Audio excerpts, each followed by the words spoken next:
Hi, welcome to the Coaching Game. I'm Laurie Lawson, and tonight my guest is Russ Terry. Hey, Russ. Hi, Laurie. How you doing? We had to cancel, actually, our original taping because of the blizzard, but we figured we're going to do this. Russ and I have been kicking around the coaching world for a long time and bumping into each other all over the place. We just found out today that we're IPEC graduates, so hi, IPEC. Yes, Give a little yes. shout out for that. And when I asked Russ to be on the show, he said, sure, because he's into media too. He's a life, career, and business coach. That's he's right. also the founder, producer, creator of Life Coach Radio Network, which is, I know a couple of people who have radio shows on there. So he's obviously into the coaching world. And this show is based on the premise of Points of View, which is just a fantastic game that was developed in Israel, kind of designed to bring right and left brain thinking together. So what I normally do with guests is there's 65 cards, and I say, okay, pick a card and tell me which one sings to your heart. And so Russ calls me and he goes, I'm going to do gratitude. And I go, fantastic, gratitude's a good card. He goes, yeah, I wrote the book on it. And I go, yeah, cool. He goes, no, Laurie, really, I wrote the book on it. So his book is coming out, in 4 to 6 weeks? Yeah, Actually, so exciting. How exciting is that? So the card is gratitude, and what we see here is like a tree, and it looks like someone has taken a pause and they're looking at the water and the sky and all of that. So I don't know if that card has anything to do with your book, but tell us where the idea of gratitude, I mean, we all know what gratitude is, but why are you memorializing it and singing its praises? Where did that come from? So it's so funny. I made a goal late in 2012 to read more. I wanted to read a book a month, especially self-help books now that I'm in the life coaching field. So it was at an ICF, International Coach Federation, New York City meeting, which you run the organization and done such a great job. You did such a great job for so many years. Thank you. Back in October 2012, y'all had this great guest, Jacqueline Wells. She wrote this book called The Fearless Factor. And I walked up to her afterward and said, I'd love to have you on my radio show. I'd love to profile your book. So she sent me a copy of the book. I read the book. In the book, she says everybody should document what they're grateful for every day, a gratitude journal, next to their nightstand, whatever.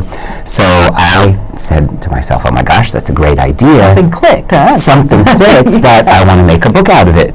So I literally had her on my show on December 10th, 2012, and decided from that point forward I was going to document what I'm grateful for every single day for 1 year. So from 12, 10, 12 to 12, 9, 13, that's what I did. And my book's called My Gratitude Journal, 365 Days of the People and Things I'm Grateful for and the Lessons You Can Learn from Them. Now that's amazing. Before you even had her on the show, you said a book was in your head. It was just mulling around. I took a training class through IPEC maybe 6 months prior, and it was a 1-hour training on how to write a book, and I just kind of I took a page of notes, filed it away, thought, okay, that's good to know, but I don't necessarily have an idea for a book. Right. And then all of a sudden, it hit me. I just had the idea and went and ran with it, and it's been a great ride. Well, now, define gratitude. I mean, we all think it's like thank you notes and, asking please. And what is gratitude? How are you defining the gratitude? That's such an excellent question. I've done a number of interviews, and nobody's asked me that question. I think it's really appreciating all the blessings that we have in our life, the things that are blessings on the surface, and the people who are blessings on the surface, but then also the things that don't seem like a blessing on the surface, the bad things that happen in life, because there is always good to be found in bad, whether it's a lesson or something that motivates you to change your situation, or even when somebody passes away. I wrote about this, that there was this funeral I went to back in November that was the nicest funeral I've ever been to, and I felt very happy that I was able to experience it because everyone did such a great job in their eulogies telling stories about this woman who passed away, who I knew, and I had been to her house, and it was a very surreal experience. So gratitude is everything, appreciating all the greatness that this life that we're in and on has to offer. This might be a chicken-egg question. I'm not sure. When you're writing in your gratitude journal, is it something that you say, "Oh my gosh, I should be writing this down," or do you go out in search of gratitude, of things to gratitude for? But we say it in a joking way, but you make an excellent point. Gratitude doesn't have to be a passive activity. It can be a proactive activity where you say, okay, what situations do I want to create where I can then be grateful that it happened, whether it's a concert or planning a party with friends or applying for and getting a job that you want. We can create situations to be grateful for. And it's what I did, and it's not, and you're making me excited because maybe I'll do a gratitude journal myself. But what I did last year, someone had the idea, and it might have been Cheryl Richardson, I'm not sure, someone or maybe Facebook, probably Facebook. And it was just like every time something cool happens that's good, write it down, put it in the jar, and then open it and review it on New Year's Eve. And it's like, and we did that this New Year's Eve, and it was like, oh my God, I forgot this and I forgot that. It's not that you take it for granted, but it's that, life gets in the way and you're so busy doing everything, but it was like, oh, I forgot about that, and that's so good. Did you go back and review? I mean, do you still go back and review? Yeah, so as you can imagine, just in editing the book, I had to read and reread and reread over and over. But it was really fantastic because now I have 1 full year, 365 days of things and people and experiences that I was grateful for, which is unforgettable. I have these moments in time documented forever. I will never, ever forget all the things that happened to me this year, all the people that I mentioned in the book. Well, so memorialized it now. Right, yeah, so exactly. That's wonderful, yeah. Exactly, and that's something that anybody can do. You don't have to be a life coach to document what you're grateful for. No. So I'm trying, in part of writing the book, to encourage others to embark on their own gratitude project where they document what they're grateful for an entire year. And then my next book is actually going to be an anthology where 10 or 15 people each write a chapter on how doing that changed their life. Oh, okay. Now, have you given up journaling for gratitude, or is that just something that you'll do sporadically? So I do it as I keep being inspired. So, for instance, one thing I'm grateful for these days is because of all the snow we've had in New York City, I haven't had to move my car because they canceled the alternate side of the street parking. It's probably frozen in place, but hey. Exactly. So I don't necessarily do it every day, but I'm constantly thinking, what am I grateful for, and then sharing it on my work Facebook, my personal Facebook, just in my interactions with people. It's kind of intention setting. It's like, okay, I'm going to go out and appreciate or be grateful for, and then once you start, bringing that awareness up, it's like it's not that hard to find. There's some good things going on out there. Yeah. It's crazy that you say that because literally I thought, oh my gosh, how am I going to come up with 365 different things? What am I, crazy? And they literally kept flowing like a bountiful river. I could have kept going for 2 years, and I actually thought for a second, I'm going to do a second year, and then I was like, okay, enough's enough. We'll find something else to do. Yeah, exactly. Exactly. But I feel like I could have. So are you planning on your anthology, so to speak, with different people? Will this be people after they've had a chance to read your book and find out how to journal, and then just if they contact you and go, oh, look what happened to me? Yeah, exactly. So I'm just encouraging people to go to my website, which we'll give out at the end, and telling people to contact me if they want to embark on this journey. My book will be out in another month or so, and they can read the book. But really, journaling is, I think, somewhat simple. You just document what you're grateful for. You try and make sure it's something different than you've documented before. That helps you train your brain to think of new things that you probably weren't thinking of before. But yeah, I'm on the hunt for these 10 or 15 people who want to embark on this. Find them. I'm excited. I can't wait just to see just a great cross-section of people, men and women, all ages, and to see how their life has changed, because I feel as if my life has changed forever from being on this journey. Give me, that's great. What's one thing that changed since you started doing this? Just always seeing the positives in a situation, certainly. So earlier today I was telling you I did a webinar on gratitude, and There were major technical the gratitude king. Seriously, I wrote the book on it. It's going to be the line. It should be the punchline. Yeah, seriously. But there were major technical issues with the webinar. I actually didn't get in it and start broadcasting until 36 minutes after it was supposed to start, which was terrible. But yes.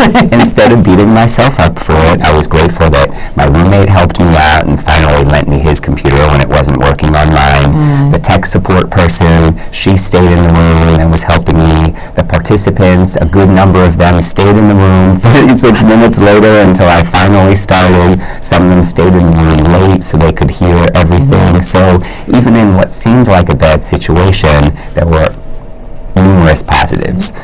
So that's one thing just that happened today. Another thing that I was grateful for at one point in the year was it was a treacherous drive home. I almost got in an accident, and I was very relieved to pull in my driveway. So now, every time I get home, whether I take the train or drive, I'm grateful to get home. There's crazy things going on out there, the Boston Marathon bombing, the school shootings, and, car accidents and everything. So whenever I get home, I'm always now just super grateful to safely be home, and that's something that anybody out there listening to this, watching this, no matter what their situation is in life, you can be grateful every day to get home safely. That's funny, because when I pulled into the garage, and I'm a New York City driver, so I don't drive around the city, I drive to get out of the city. When I pull into the garage, it's like, thank you. It's just, I'm really, this last weekend, I went through the Lincoln Tunnel, and it was like going through a snow tunnel. Everything was white inside. And I'm going, oh, I really want to go home now. I was very grateful. But just little things like that, absolutely. How do you pass it on? By making appearances such as this and helping to spread the word about it, by trying to pay it forward as much as I can, by encouraging people to create situations that they can be grateful for. In this webinar, there were 4 different exercises that I took people through. Okay, think of these 12 areas that you can be grateful for. Then, now that you've done that, think of 4 more people or things or intangibles or experiences that you can be grateful for. Now think what you're grateful for in a bad situation, like what I mentioned about the funeral.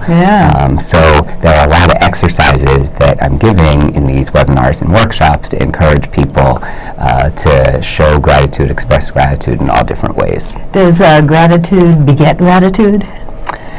I think so. I think so. Yeah. I think if and I'll do that sometimes. If I walk into a store and there's a snarky little cashier or something, I will just determine I'm going to make her smile, and I'm going to make her, and I'm going to, somebody's going to be brightened up before I leave. I'm hoping it's her. But yeah, I think if you just say, okay, wow, you're really doing a good job, or something like that, then I think they might pass it on, or at least not interfere with anybody else's good day. Yeah.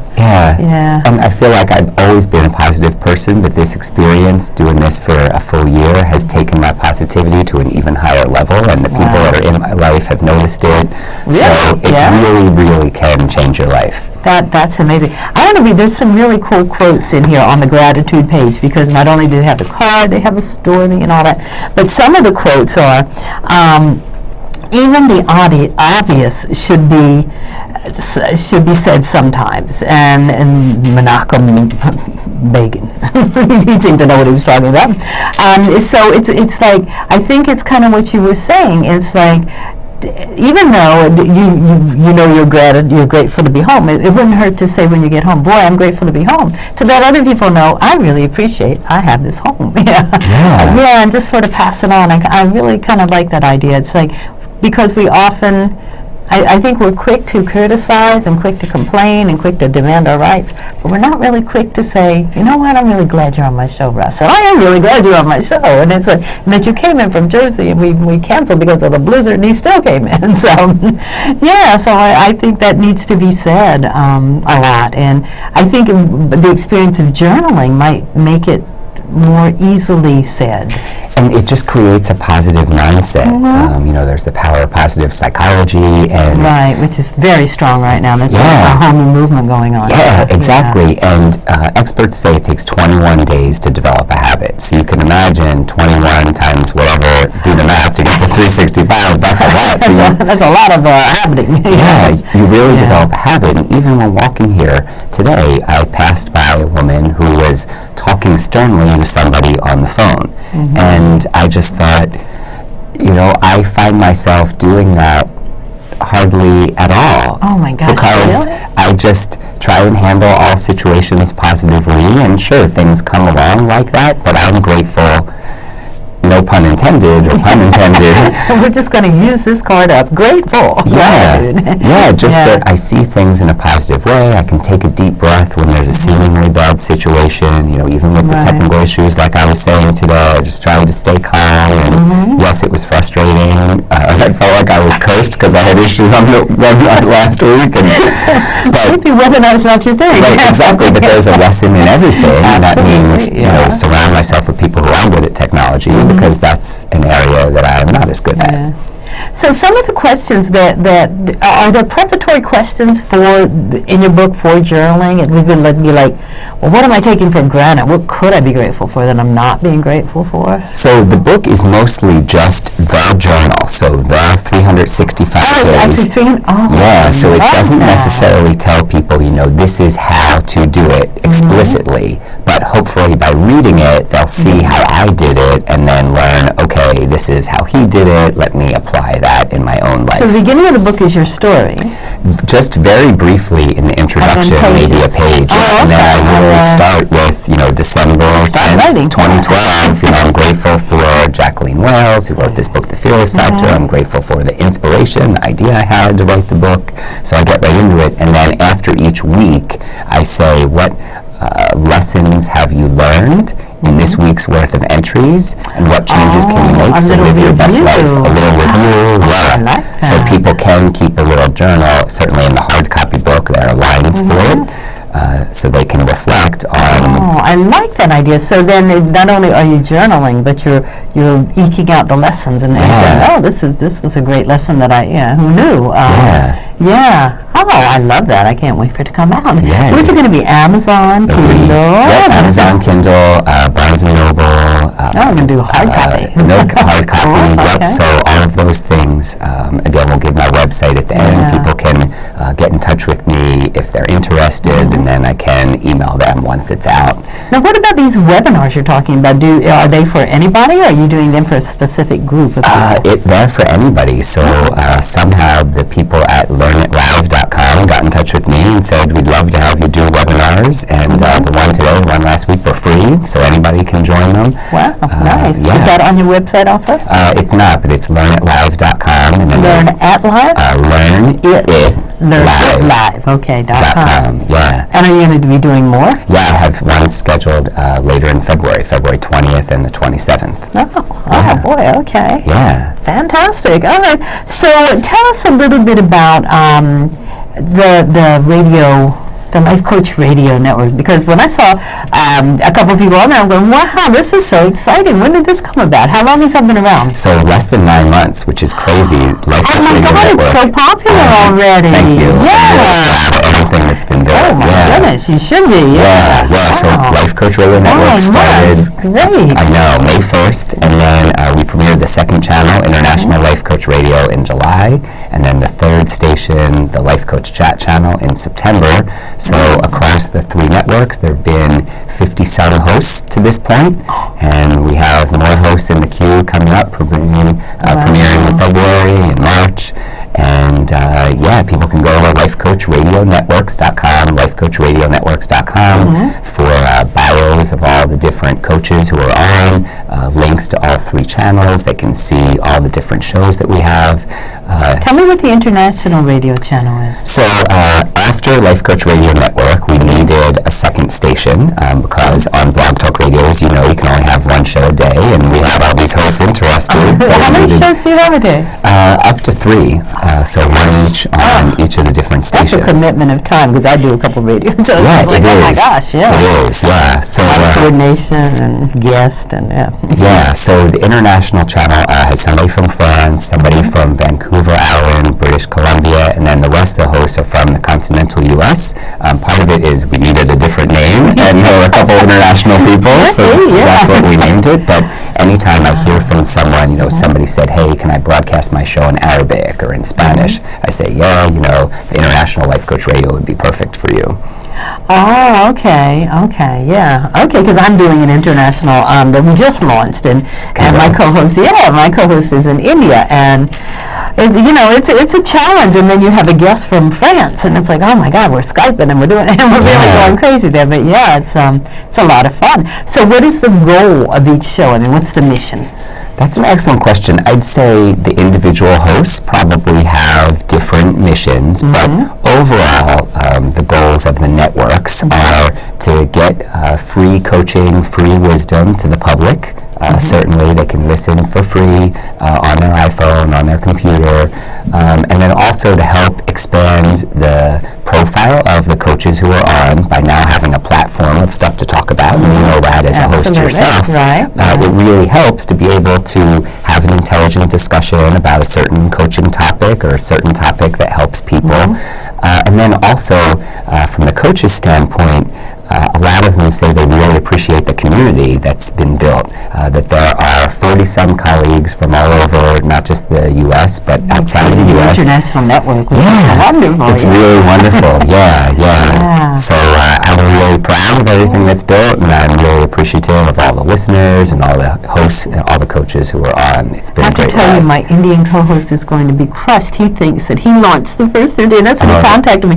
I want to launch an international radio show. Let's be the first. And then after talking, you've been around 9 months. I'm going to tell him. I'm going to tell him. He's great. He'll understand that, and he'll go, good, let's copy. Talk about it. He's always grateful for something. It's like, good, somebody's already done it. So that's fantastic. And what it also, I've always been, and I don't know why, I do know why. We were talking about IPAC, and we know there's 3 modules, or at least when I took it, there was. And, the first module was like all about me. It's like, I want to learn more about me. And the second module was, oh my gosh, this stuff is so good, I got to share it, And that has always been my goal since I graduated as a coach. It's like, I just want people to know it's out there, that it's an option, and that people can, it sounds like that's what you're doing. And, that was the point of Coach World TV, and that's the point of the coaching game. It's just like, people need to know that there's things that can expand all your possibilities, and you can explore all kinds of, things. And it sounds like you're really, what's your passion? What keeps you going? What's your motivation for that? This is a really... Fame, you want fame? That would be nice. And people that know me are laughing at home as they watch this. It's so altruistic. You can come up with an answer. Yeah, I would love to be the next Oprah. But, I'm telling you, you got to meet my co-host. That's his goal. Tell him I'm ready. Yes. But really, this is such a great career to have, coaching, to be side by side with someone, helping them make changes in their life, helping them live a better life. It's amazing. And the fact that we get paid for it, and it's fun, and I can see the results, it's really, really just amazing. So doing that with my individual clients or in groups with my workshops and webinars and the life coach trainings that I teach is all awesome. And then doing the network, running the networks is great, because now all these coaches who have this platform are able to reach more people. So there are people being reached that I may not even know about, but maybe they're being reached because of the product I created, which is really cool. I'm sure they are. I'm sure there are people who just tune in just because their friends are on the show, and it's like, and suddenly they learn about this whole, what I'm calling the fastest growing profession in the world now. I mean, everybody wants to be a coach. Whether they continue to be a coach is a whole different thing, but everybody at least wants to be a coach. And I find that it's not only that you can share the information, but it's also, it's one of the few professions where you get paid, you do something you love, and you constantly learn a lesson. You were talking about gratitude, and you're always, even when I'm coaching, I'm self-coaching myself, like, shut up, Laurie, don't say that. let them figure it out. And but then it's like, oh my gosh, I see that trait in me too. There's always a lesson to be learned. Yeah, it's an amazing career. Yeah, it really and is. Certainly we don't want to coach our clients on things and not do them ourselves. Exactly. So it's very motivating. I'm always always inspired by my clients, and they inspire me to keep moving ahead with all the things I want to accomplish in my life. Yeah, it's really, well, we're both happy people and we're both grateful, so that's obvious. So let's get back to gratitude. You said that you do something kind of fun. It's like, so I want you to tell me on my birthday, which is August 22nd, So what were you exciting. grateful for? I know. Like, This is really good. stoke it up. Let's hope he doesn't have technological problems. I know. now. Yeah, I pulled it up in advance. Okay, so I entered my password wrong just as you said that. That's so funny. Whoops, I'm sorry. Yeah. Okay. All right, so August 22nd, and by the way, we're both Leos, which is so awesome. No wonder we get along so Fighting well. for attention here. We're working it out. We're working it out. I love it. All right, so this is a fun one. August 22nd, this morning I had to come back from a set down to beat my tennis opponent. What's up with all of these comebacks lately? Can I please start winning in straight sets again?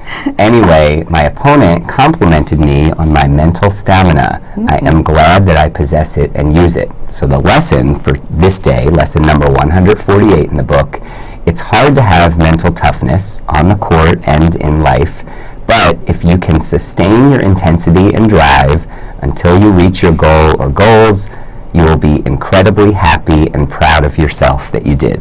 Wow.